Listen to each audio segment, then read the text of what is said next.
엘리베이터 없습니다. 게다가 위반 건축물 등록돼 있습니다. 그런데 감정가 16억이 넘는 건물이 지금 최저가 7억 9천입니다. 대부분 무섭다고 지나칩니다. 하지만 경매에서는 오히려 기회가 됩니다. 오늘은 왜 단가까지 떨어졌고 그럼에도 불구하고 왜 검토할 가치가 있는지 끝까지 쉽게 설명해 드리겠습니다. 법원 등록 매수신청 대리인 부동산 경매 전문 1:1 맞춤 컨설팅을 하고 있는 공인중개사입니다. 오늘 소개드릴 물건은 대전 유성구 문지동 코너 상가주택 경매 물건입니다. 사건 번호 2023 타경 9238 2017년도 준신축 3층짜리 상가주택입니다. 문지동은 대덕 연구단지와 바로 붙어있는 지역입니다. 연구소, 기업, 직장인의 수요가 꾸준하고 효성 해링턴 플레이스 같은 대단지 아파트가 인접해 있어서 생활 수요가 안정적인 곳입니다. 특히 이 물건은 효성 해링턴 플레이스 출입구에서 직진으로 보이는 코너 각지라 상가 접근성이 굉장히 좋은 위치입니다. 토지 약 84평, 건물 연면적 약 118평입니다.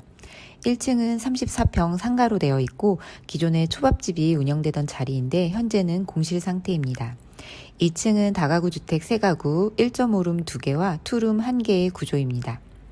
3층도 기본 구조는 동일한데 가운데 1.5룸 한 세대는 계단을 올라가면 4층 전체를 복층처럼 사용하는 구조입니다. 그런데 현장에 가보니 4층에 문이 별도로 설치되어 있었고 1.5룸 하나를 추가해서 호실 쪼개기를 했거나 아니면 외부 출입문만 나중에 추가한 것으로 보입니다. 호실 번호나 그런 게 따로 적혀 있지는 않네요.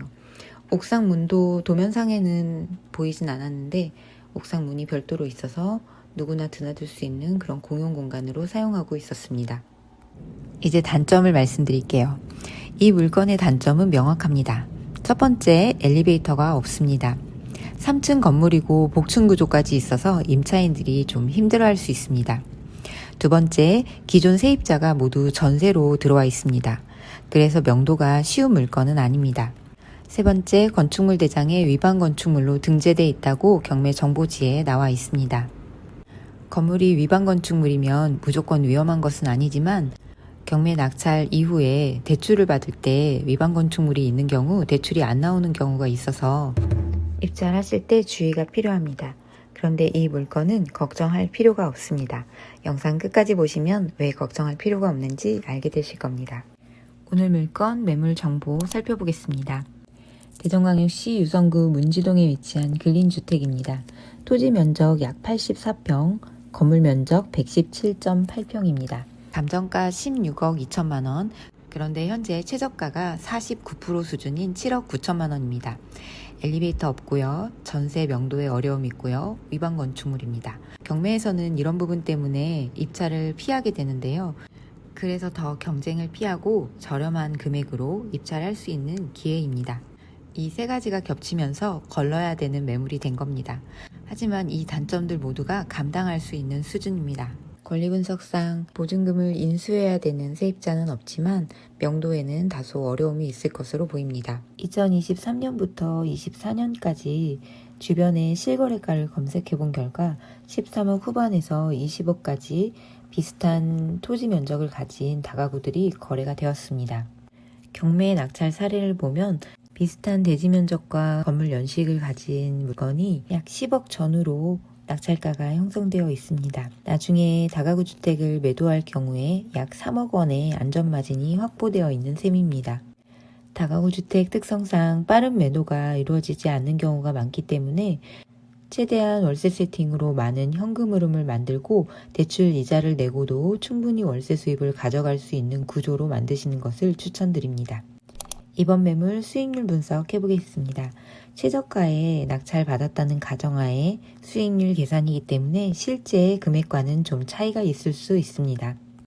반값 경매로 8억에 낙찰받았을 경우에 가정한 수익률입니다. 보증금 10% 8천만원, 대출 80% 가정하에 6억 6,400만원, 잔금 8천만원, 취득세 및 수리비 등 기타 비용을 포함한 5천만원, 이렇게 비용을 합하면 총 현금 2억 1천만 원입니다. 낙찰가 8억으로 가정했기 때문에 실투자금은 조금 더 늘어날 수 있습니다. 낙찰 후 명도까지 끝냈다면 이제는 임대차를 새로 맞추게 되는데요.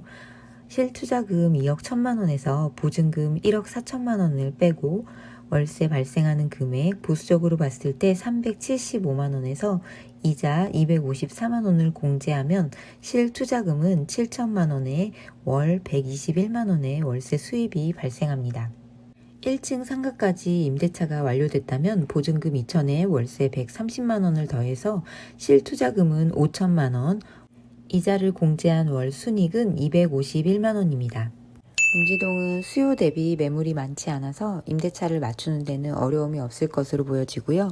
임대차 시세를 살펴보면 1.5룸 보증금 1,000만 원에 55만 원 정도, 2룸은 보증금 3천에 60만 원, 복층 3룸은 주인 세대로 5천만 원에 월세 90만 원으로 계산해 보았습니다. 임대차 시세가 잘 형성되어 있는 지역이고 직장인들 수요가 풍부해서 1.5룸이나 2룸이 인기가 있습니다. 권리 분석상 하자나 인수해야 하는 임차인은 따로 없기 때문에 시세 대비 저렴하게 매입하는 게 목표인 분이라면 충분히 검토할 가치가 있는 물건입니다. 경매에서는 완벽한 물건보다 불편한 물건이 더 좋은 결과를 주는 경우가 많습니다. 이 물건이 내 상황에 맞는지 입찰해 볼 만한 물건인지 궁금하신 분들은 아래 번호로 연락 주시면 낙찰 가능성부터 리스크까지 솔직하게 설명드리겠습니다. 오늘도 10분 브리핑이었습니다. 감사합니다.